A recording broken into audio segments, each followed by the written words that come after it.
Bandai Fest Dallas is right around the corner, and I wanted to go over my thoughts on how the current Union Arena meta is going, as well as how I think the regional will turn out. My last tier list video was right before the Gen Con regional, and so I figured now was a good time to throw up another one as we have two new sets included in the game. Before we begin, I want to say one more thing. Tier lists are always subjective, so if you don't agree with something, make sure to let me know why down in the comments and let me know what you think is going to win the whole thing.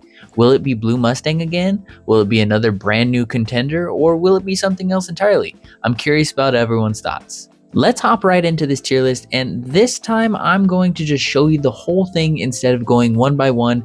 Make sure to at least stick around for the reasonings I have for your favorite deck being where they are. I've gone over this list a few times, but I'm only human, so I may have left off a deck or two. But as of right now, if you don't see a specific deck on this list, I'm going to currently be calling it Rogue. Now, if you happen to remember my last tier list at all, you may notice that there are some differences. I definitely think some decks get better within this specific meta, as well as some decks just falling a bit behind. Now, I'm going to start off by saying within each tier, I have not ordered them in any specific way outside of color. So let's go over the tiers. Tier 1 and Tier 1.5 are decks I think have the highest chance to get into Top Cut, while Tier 2 definitely needs much more than just a good pilot. Now, with Union Arena, you could be playing the worst deck in the room and it could just be your day and you could smoke everyone because they bricked or they don't have any good triggers or removal. A lot of this game is luck, but taking control of what you can is a huge aspect of the competitive scene, and I believe if you want to give yourself the highest chance, you may want to steer away from anything Tier 2 or lower. Let's begin with the Tier 2 decks and move upwards. We can first begin with some of the purple decks, starting with the Bleach deck focused more on the Raid Rukia and Ichigo. While I think this deck was really good last format, I think the current format changes things with the large number of meta decks out there that have 5k BP characters as their main cards. That will be a common theme within this category among other things. I really do think people will have to deck build and play completely differently with all the 5k BP decks running around. Sort of the same situation for the next deck, which is Purple Gios. If you're playing in a similar way to previous formats and not adjusting, then you're just going to have a bad time with this deck. Now, Father would be up higher if you could play more than one of him on the field. Unfortunately, he's a crazy card with a crazy restriction, and I just don't think he can keep up. I do still think the Homunculus version that may splash in a Father or two will have a better time. Bradley's ability to have characters lose 1000 BP will come up for sure, but if two characters have 5k BP, then it can still be blocked because he's only 4500. I like the deck, but like it says, it needs to have a lucky day. Blue Bleach is a really nice deck, but falls slightly short, I think. The deck has some crazy turns, but there's almost no removal, which right now is a huge miss for your deck.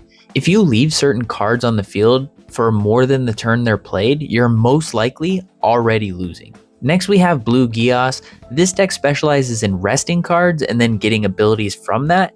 The deck has two huge weaknesses: decks with a lot of active triggers and the deck's inability to remove cards. Because you rest everything in the deck, it isn't meant to remove cards, and that can be a problem, especially with 5k BP characters just sitting there for multiple turns. Kurapika is getting better soon and is still a really nice deck if you see your triggers in perfect curve every time, but realistically that isn't happening. 5k BP with Snipe is nice though. Green Toshiro and Kenpachi is good, but I think it's a very much in need of the support from the new card selection folder. We did see Green Saitama squeeze into top 32 at Gen Con, and this deck is still one of the craziest decks once the 15 cost Saitamas come out, especially now that people are playing Serious Punch. But it is still one that requires you to get to 15, and against certain decks, that can just be an issue, or if your deck isn't working with you for that one game. Green SAO has a similar situation to Kurapika. It gets better with the next support, but falls slightly short at the moment. But if you can consistently keep the Kiritos and Sinons on board, you're probably having a good time. Next up is honestly a sleeper pick. Green Marleyan Warriors, if not played against correctly, will steal the game from you.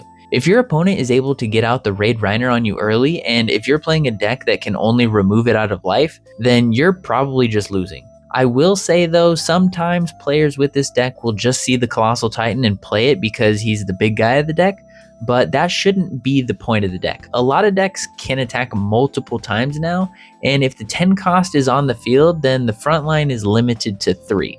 Don't fall into the I have the 10 cost and can play it, so I have to play it right now trap. Next, we have the Yellow Demon Slayer siblings. Shout out to the new Infinity Castle movie. I'm sure a lot of people are excited to see that. Unfortunately, though, the deck doesn't hold up against most matchups. This is one of those decks that can attack like crazy if set up properly, so you still need to watch out for it, and it does get more support in the future. Yellow One Punch Sisters is a really fun deck with a lot of different combo lines, but the Tornado being only a 4K and the Blizzard being a 3K into what I think is going to be a 5K meta, you're just having a bad time, even with the extra AP. Now, I think Yellow Shing would probably have a much easier time because Greed is already a 5K when rated, and then Ling and Lanfan have abilities so they can't be blocked by 4K or higher. Unfortunately, overall, the deck isn't at the power level it needs to be above tier 2 in my opinion.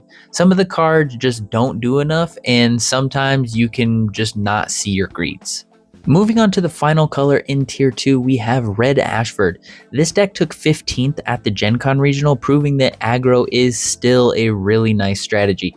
I do still think this player may have been really lucky because this deck really depends on key cards to make the strategy work in the late game, and if you don't see it, you don't win.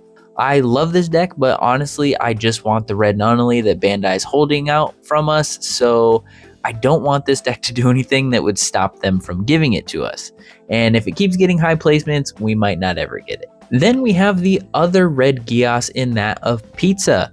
Pizza honestly got a lot better, which isn't saying much, but can still go off if the players get everything early. Unfortunately, it is dependent heavily on seeing those pizza cards fast, and sometimes even if it does, it's not enough. Next, we have a myriad of red Black Clover.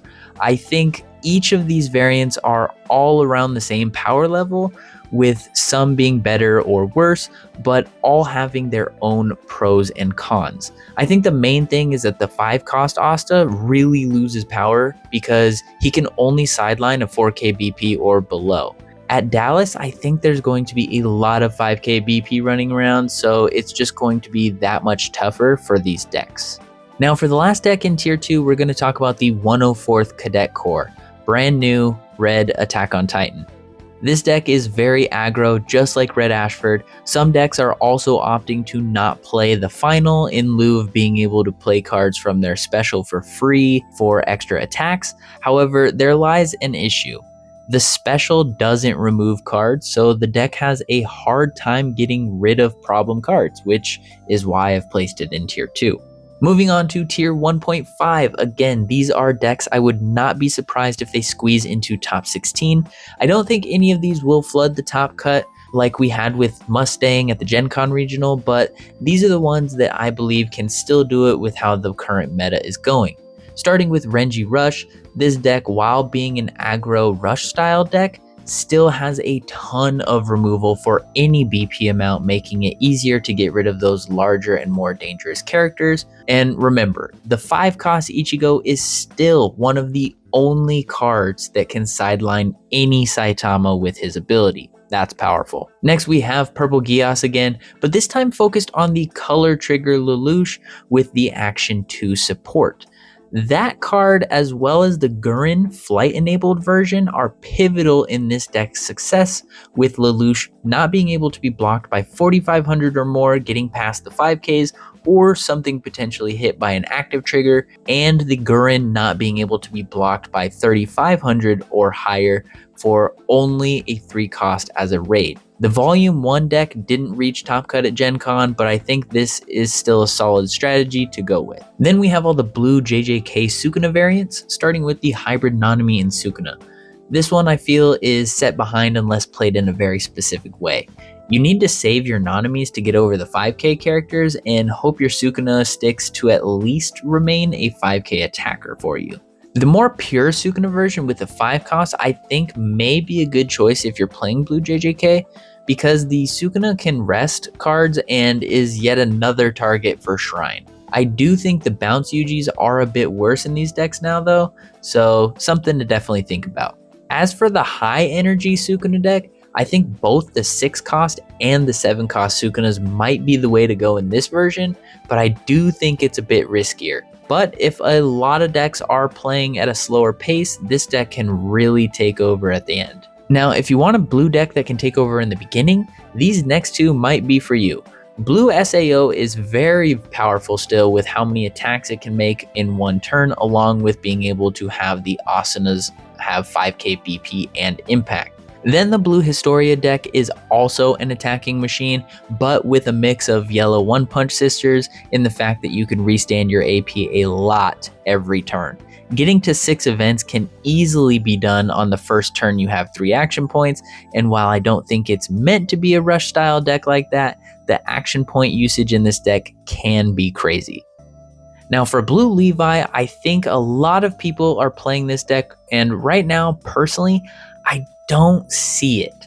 I have it here because I might just be missing it, and I get that triple attack with potential protection is crazy, but I'm still in the testing stages personally for this, and so as of recording, I'm still on the fence of where to place this deck in either tier 1.5, tier 1, or tier 2. Yellow Saitama has been going on a run recently with the 11th place finish at Gen Con and a lot of people picking the deck up again. I think if you're not testing against this deck, you're not doing yourself any favors. It's still very difficult to deal with a Saitama on turn 3. Lastly, for the tier 1.5, we have Red Attack Titan. This is another deck I still need a bit more testing with, but on paper, it seems just like Lancelot, but potentially better. Both Attack Titans are good with the 8 cost Aaron being kind of crazy. Potential damage for all from one card can be a huge problem really fast. The deck also has a lot of filtering and removal, especially with the amount of blocking damage 2 that needs to happen. One of the main cons I see this one having though is potentially a really bad matchup against one of the tiered 1 decks we have. Speaking of, here we have our tier 1 decks. Squad Zero is so consistent and has a ton of removal, so I think in everyone's mind this will still probably do very well. Then we have Purple Toto, which is the deck I was talking about being a bad matchup for Red Attack Titan, and honestly a lot of matchups.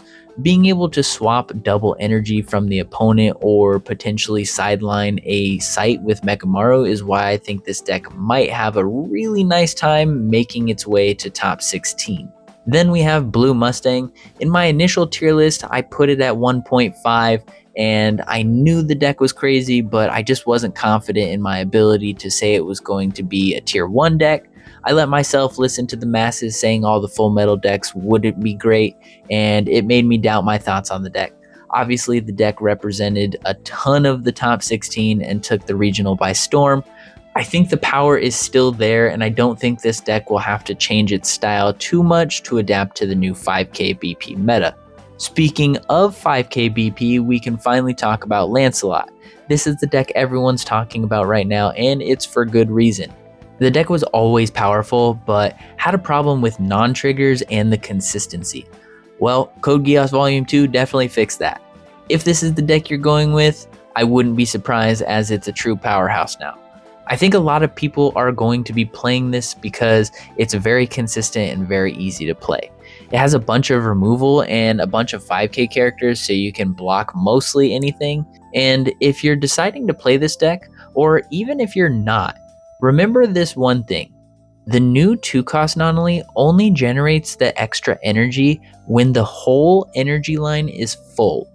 This is very important to stay vigilant of if you're playing it or playing against it so you don't cheat or get cheated. And then shout out to everyone who listened to the entire video. You are tier 0 in my eyes, but speaking of tier 0 in Union Arena, while I don't think there will ever be a tier 0 deck for the English Union Arena game, I figured I'd add it just to show it was a thought that crossed my mind. I wouldn't say Blue Mustang, Lancelot, or Squad Zero deserve tier 0, because true tier 0 is just an unbeatable deck unless it's in the mirror match, and with UA being as luck based as it is and Bandai being as stingy as they currently are, not giving us certain cards, I doubt we will ever have to deal with that. Anyways, let me know your thoughts on this tier list for the current meta of the game. After throwing this list together, I did think of a few decks that could potentially be in tier 2 instead of Rogue, but I think the list is fine for now. If you disagree, let me know in the comments. And remember, right after Bandai Fest Dallas, we will be getting Rurouni Kenshin and Hunter x Hunter Volume 2, so the meta will be shifting once again for the regional in LA. We may not even have all the decks back from Dallas by the time LA happens, as it's all within a very short time frame. Good luck to anyone that goes, and let me know what deck you think will win the whole thing. Hopefully we get a bunch more coverage this time, and hopefully the top 16, I'll speak with some content creators there so we can get the list from everyone. And finally, if you haven't already, make sure to subscribe for more Union Arena content, and I'll see you all in the next video.